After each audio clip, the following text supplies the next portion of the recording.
Alors moi, à la base, The Voice Kids, c'était vraiment pas quelque chose que j'envisageais. Je viens d'une très petite ville où j'étais un peu le seul à chanter, donc je pense que j'aurais jamais sauté le pas si mon meilleur pote m'avait pas un peu forcé la main.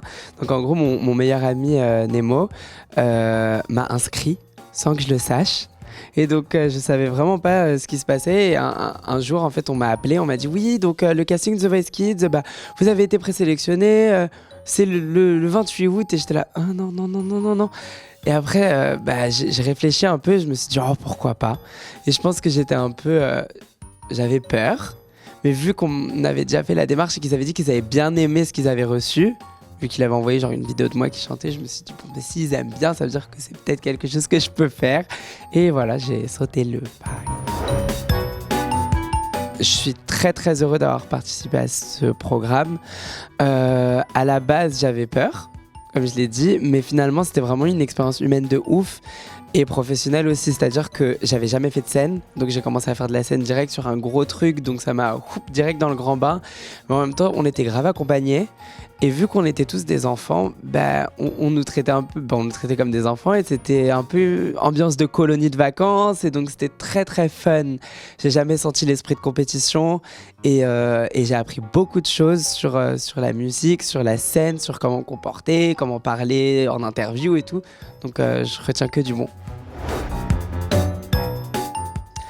On me l'a proposé une fois, j'ai dit non. Aujourd'hui, est-ce que je le ferais ? Je ne sais pas. Parce que mon état d'esprit maintenant, c'est un petit peu plus. Je vis un peu au jour le jour. Donc si un matin je me réveille et qu'on me propose de passer le casting et que je me sens à le passer, je le ferai. Après, je suis pas trop sûre. Mais c'est vrai que ce serait fun. Ça pourrait être rigolo. Je ne ferme pas la porte. YouTube, j'ai commencé il y a presque 2 ans maintenant et c'était un peu après la diffusion de The Voice Kids et j'ai pas mal d'amis qui sont sur les réseaux sociaux, qui sont influenceurs et qui me disaient vas-y fais ça et tout, tu vas voir, les gens ils vont kiffer parce que t'es drôle et tout et je me dis non mais je peux pas faire ça, je vais être nulle et tout et puis un jour... je me suis dit pourquoi pas, là encore, et j'ai osé et j'ai fait une vidéo sur mon expérience justement à The Voice Kids où je voulais parler un petit peu de comment ça s'était passé, les coulisses, etc. Et vu que les gens ont bien aimé, je me suis dit oh, je vais continuer et je me suis lancée dans cette folle aventure. Entre nous, c'est vraiment... Bon, je parle pour ma génération parce qu'on a entre 14 et 19 ans. Ça se passe super bien. On est tous des très bons amis avant d'être des collègues dans le monde de YouTube et tout. Donc, c'est vraiment beaucoup d'entraide. Genre, on a des potes, des fois, ils vont pas avoir de caméra ou moi, je vais pas avoir de caméra, on va se les prêter. Ou quand on reçoit notre première proposition de contrat pour un partenariat ou rentrer chez un network, on va appeler ceux qui ont déjà fait pour qui donnent des conseils. On se donne tous des conseils, on s'aide vraiment beaucoup et on s'aime trop. Je les aime trop. Moi, ces youtubeurs-là, je les connais pas du tout. Donc, je pourrais pas savoir parce qu'on n'a pas de rapport proche. En fait, on est tous sur YouTube, on est tous sur les réseaux sociaux. Maintenant, moi, il y en a beaucoup, je suis hyper fan. Donc, ça reste une relation fan abonné, quoi. Genre, moi, c'est Ananas, par exemple, je la kiffe de ouf. Je l'ai jamais vraiment rencontrée. J'ai dû la voir à 2-3 events et je vais pas lui parler parce que je n'oserais pas. Mais il y a pas de compétition ni rien du tout. C'est juste... j'apprécie ces grands youtubeurs. Alors, je sais pas du tout comment ça se fait que ça marche. Maintenant, je sais que j'ai ma propre personnalité et je sais que c'est quelque chose d'hyper important parce qu'on est beaucoup de créateurs à faire du contenu. Et pour pouvoir sortir du lot, il faut apporter quelque chose d'unique. Et je pense que moi, je force rien. Je suis juste moi-même. Et les gens, ils aiment bien, je crois, ma personnalité, et puis aussi mon look, et puis c'est tout un package, entre guillemets, mais vu que ça plaît, ouais, je continue. Hein. Alors, pas du tout. Pour le coup, le cover de Dja Dja, je pensais vraiment que ça allait pas marcher. C'était une reprise que j'ai faite un petit peu en me disant bon, je vais sortir un peu de musique parce que ça faisait longtemps que j'avais rien sorti. Niveau musique, et je me disais les gens ils sont pas habitués, il y a eu plein de nouveaux abonnés qui sont arrivés, ils savent peut-être pas que je chante, ça va être une catastrophe et tout. Et puis je l'ai posté et ça a direct beaucoup plu. Ça a beaucoup déplu aussi parce qu'il y a toujours des haters, parce que j'avais la perruque et tout. Mais il y a quand même eu beaucoup de soutien derrière la reprise, dont un soutien de Aya Nakamura elle-même, que je trouve complètement fou. Et puis le fait qu'elle ait bien aimé, c'était vraiment la consécration, quoi.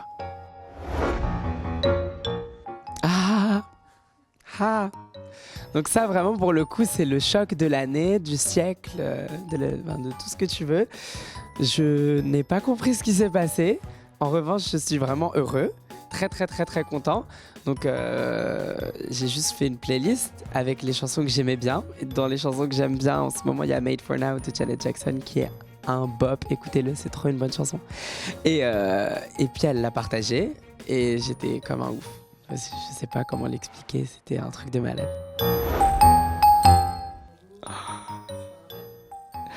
Oui, bien sûr, mais c'est Janet Jackson. Genre, c'est quelqu'un que je vénère vraiment depuis que je suis tout petit. Ma mère, elle m'a bercé avec ses albums. Genre, c'est Janet Jackson. Donc, je sais même pas si j'oserais, en vrai. Je le ferais, bien sûr, si on me proposait, mais je serais d'abord très très choquée. J'aurais besoin d'un petit temps d'adaptation, quoi. Beyoncé. C'est Beyoncé. Beyoncé que j'aime plus que tout au monde. J'ai beaucoup de respect pour cette femme. J'ai décidé de faire ce show parce que je trouvais ça déjà très drôle. Parce que j'ai fait une émission de télécrochet où j'allais chanter devant des jurys.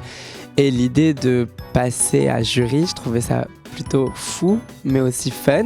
Et donc je me suis dit, let's go, quoi. Je cours. Et j'ai suivi sur YouTube le programme en fait en Angleterre, avant même qu'on me propose de faire cette version française. Et j'étais tellement fan, genre avec mes potes, on regardait et tout, on suivait de ouf. Le concept, on le trouvait vraiment trop cool. Et dès qu'on m'a proposé, j'ai fait, ah bah oui, carrément. Quelque chose qui m'a marqué, on est 100 artistes quand même, c'est beaucoup. Et moi j'avais peur quand même, je me disais je les connais pas, on se connaît pas trop, je sais pas comment ça va se passer. Puis moi je suis le plus jeune, donc voilà, j'avais un peu peur, comme toute personne qui a peur quand il arrive dans une nouvelle classe. En fait, c'était un peu ma rentrée des classes et on s'est trop kiffé. Donc vraiment, j'ai pas une anecdote précise, mais tout le long du tournage, on s'est trop kiffé, c'était génial et les talents étaient ouf et on a passé un trop bon moment. J'ai rencontré Madame Monsieur, donc Émilie et Jean-Carl qui sont le groupe qui nous ont représentés à l'Eurovision cette année. J'étais déjà vraiment, j'appréciais de ouf ce groupe parce qu'ils ont fait quelque chose de super cool. Moi je trouve que leur album il est génial et je savais même pas qu'ils allaient être là. Et quand je les ai vus, ça m'a fait vraiment plaisir parce qu'on s'est super bien entendu et je les kiffe. Mais ouais, voilà, je les ai adorés. J'ai aussi adoré Helmut Fritz, que j'étais fan de lui quand j'étais petit et il est trop cool. Mais c'est quelque chose qui est complètement naturel, c'est-à-dire que, en fait, depuis que je suis tout petit, je kiffe ça. Je me suis habillée en princesse dès mes 5 ans pour Halloween, et c'était comme ça tous les ans. Et en fait, j'ai jamais trouvé ça anormal. On m'a dit que c'était anormal via le système scolaire, les autres camarades, mais ma mère... elle voyait comment j'étais heureux avec mes Barbie, mes Bratz et tout, genre tout ça. Et elle se disait, tout simplement, vu que c'est ma maman et quand même, elle se dit, il est content, je suis contente, et puis c'est tout, quoi. Et donc, ça a jamais été quelque chose de vraiment contrôlé, mon look. J'ai jamais voulu me forcer à faire quoi que ce soit. Par exemple, des fois, on me dit que j'en fais trop, que les perruques, c'est juste pour apporter de l'attention sur moi. Mais en fait, des perruques, j'en porte depuis toujours, juste pas au grand jour, quoi. Et c'est juste que là, en début de cette année, je me suis dit, fuck, c'est bon. Je veux être moi à 100% et c'est juste moi à 100%, quoi. La chirurgie esthétique, oui. Oui, mais enfin, je viens de faire quelque chose, là, il n'y a pas très longtemps. Je vais en parler sur ma chaîne, mais j'ai touché à mon nez. Mais c'est pas de la chirurgie esthétique, c'est ce qu'on appelle des fillers. C'est genre de l'acide hyaluronique. Mais voilà, c'était juste parce que j'ai une bosse et je voulais la cacher. Vous voyez pas de différence? Voilà, donc c'est juste moi qui la vois et je suis très content. Après, non, pas vraiment. Genre en fait, je me verrais pas faire des vraies choses qui pourraient changer mon corps ou mon visage parce que je l'aime bien tel qu'il est. Voilà. J'avais juste un problème avec cette bosse que j'aimais pas du tout. J'ai décidé de faire mon coming out en musique parce que, en fait, la chanson, je l'ai écrite à la base, pas du tout pour annoncer quoi que ce soit. J'étais posé sur mon piano et comme tous les jours, et je passe des heures à écrire plein de chansons qui vont soit à la poubelle ou des fois que je finis, ça dépend. Mais là, en fait, celle-là, elle m'avait un peu touchée. Quand je l'ai écrite, j'étais là, bon, j'aimerais bien laisser ce message. Et en fait, je voulais pas mettre d'artifice ni rien du tout, donc faire une prod, un clip et tout. Donc j'ai juste posé mon téléphone et j'ai filmé et je l'ai posté. Je voulais laisser le message comme ça parce que je trouvais ça plus simple que de le faire en parlant, en face cam. À ce moment-là, je pense qu'aujourd'hui, je serais beaucoup plus à l'aise. Et voilà, je me voyais pas vraiment me poser devant ma caméra et dire bonjour, je suis gay, bon après-midi, à la semaine prochaine. Genre, c'est juste moi, mon rapport à ça, c'était j'avais du mal. Après, je l'ai fait, et puis les gens ont compris le message, ils l'ont accepté, et donc c'est le principal. Très positif. À cette époque-là, il n'y avait pas encore la perruque, et donc il n'y avait pas encore les méchants. C'est devenu un peu la folie depuis que j'ai les cheveux. Donc j'ai pas trop compris. Moi, je vivais un petit peu dans mon cocon avec mes abonnés tranquillou. J'avais 120 000 abonnés, 150 000 abonnés, c'est énorme. Et ça se passait très bien. Il y avait quand même un peu de haters, il y en a toujours.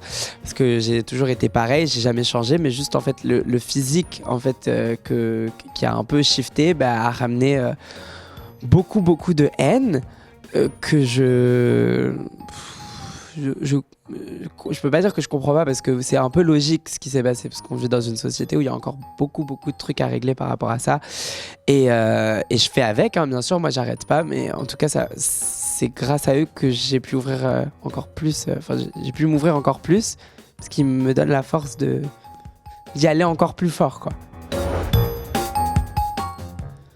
Les critiques ne me blessent pas vraiment parce que c'est des choses que je reçois en ligne et c'est des messages que je reçois que j'ai déjà reçus dans la vraie vie quand j'étais plus jeune. Depuis que je suis tout petit, j'ai été confronté à des expériences qui m'ont forgé.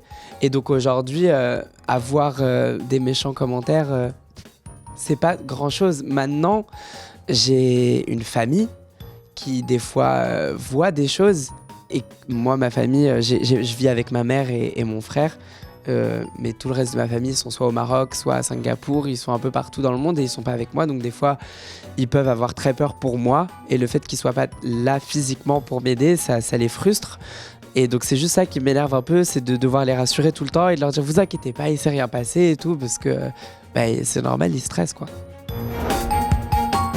Ça m'arrive de répondre aux haters. J'ai déjà fait 2 vidéos où j'ai répondu aux haters et une avec ma mère parce que des fois c'est tellement des messages ridicules que ça me fait un peu rire et j'aime bien me moquer d'eux. La plupart du temps c'est vraiment de la moquerie. Je me moque d'eux parce que je me dis vraiment faut être très arriéré et avoir un cerveau très étroit et une pensée très étroite pour encore penser comme ça. En 2018, bientôt 2019, à la porte de 2020, genre vraiment je pense que je me moque d'eux vraiment. Et moi ce que j'ai à leur dire c'est ouvrez-vous et respirez un coup et vous allez voir que je ne vous fais rien de mal. Et donc personne dans la communauté LGBT ne fait de mal à personne, on vit notre vie tranquillement. Et on veut juste vivre tranquillement. Et vous verrez que à partir du moment où vous verrez qu'il n'y a aucun impact sur votre quotidien, le fait de notre existence, elle n'a aucun impact sur votre quotidien, et vous comprendrez que ça ne sert à rien d'être énervé et de rejeter de la haine. Voilà. Je pense que c'est très important de surtout faire attention à notre communauté d'abonnés parce que la plupart d'entre nous, on a des gens qui nous suivent qui sont très jeunes. Et Et c'est bien pour eux de se rendre compte qu'il y a un soutien et qu'on est derrière eux d'une manière ou d'une autre. Et donc c'est important de parler de ces sujets parce qu'ils sont vrais et la plupart des médias n'en parlent pas ou n'en parlent pas de manière suffisamment directe à ces gens-là, à ces jeunes-là. Genre par exemple quand on parle d'harcèlement scolaire dans un reportage à la télé, genre pendant le journal de 20h, et ben je sais pas si une personne qui regarde mes vidéos va regarder le journal de 20h. Peut-être sa mère ou son père, mais moi je trouve que c'est important que sur YouTube on parle de ça directement aux jeunes, aux gens de mon âge, aux gens même plus jeunes et même des fois des gens un peu plus âgés parce qu'on leur parle directement et je pense que bah ouais c'est important. Donc Urgence Homophobique est une association qui est vraiment géniale, qui me tient à cœur de ouf. Ils ont fait beaucoup de choses pour les camps en Tchétchénie. Ils ont sauvé, il me semble, 40 personnes déjà. Et donc dès que j'ai vu que le projet allait arriver, ils ont demandé des artistes pour chanter cette chanson. Et j'ai dit oui, je suis là, je suis présent, je veux bien. Et ils m'ont contacté, ils ont dit on est chaud. Et donc qu'est-ce que je peux dire, il va y avoir plein d'artistes géniaux qui ont déjà été annoncés, qui sont des grands artistes de la musique française et je trouve ça bien de leur part de faire passer ce message. Et moi, c'était hyper important pour moi de participer à ça, donc j'ai foncé dedans, quoi. Carrément. Je vais essayer de m'engager encore plus, surtout à partir de je pense, le début de l'année prochaine. Je veux aider les associations, plus petites comme plus grandes, mais surtout plus petites, parce qu'il y en a beaucoup qui travaillent très dur, mais qui n'ont pas une voix assez grande. Et moi, je sais que je peux utiliser le nombre d'abonnés que j'ai, la communauté que j'ai derrière moi pour pouvoir mettre en lumière plein de causes qui sont très importantes pour moi. Donc je vais essayer je vais pas essayer, je vais me bouger beaucoup plus que j'aurais pu avant quand j'avais pas les abonnés et tout que j'ai aujourd'hui, quoi. J'ai plein de potes qui sont influenceurs et donc j'ai vu leur expérience et je sais généralement comment ça se passe. Et donc moi c'est plutôt neuf, c'est assez récent et en fait je voulais même pas le dire à la base. C'était vraiment pas quelque chose que je voulais aborder. Pour moi, j'étais heureux. C'est pas comme si après, je me cachais dans la rue quand il y avait des abonnés qui nous voyaient tous les deux. Ils se disaient pas genre, je me disais pas, ah non, faut pas qu'on se tienne la main, faut pas qu'on soit proches et tout. C'est juste qu'en fait, nous sommes sortis avec des potes et il y a une vidéo on nous a filmé en fait. Et j'ai eu la chance en fait, il y a un compte qui existe sur Twitter, YouTube, Instagram qui relaie un petit peu les gossips des youtubeurs et tout. Et cette personne m'a envoyé en privé la vidéo qu'il avait reçue. Et je lui ai dit, bon, ne poste pas cette vidéo s'il te plaît, mais si tu veux dire, dis, mais juste, voilà, ne poste pas la vidéo. Et il a vraiment respecté ça, donc je le remercie vraiment beaucoup. Et donc ça a été annoncé. J'avais pas spécialement envie, mais vu que ça s'est fait, je vais pas le cacher, je vais pas dire non, mentir et tout. On en a discuté tous les deux et voilà. Donc si un jour j'ai envie de faire une vidéo avec lui, je ferai une vidéo avec lui, bien sûr, parce que je veux pas non plus me forcer à vivre dans un truc.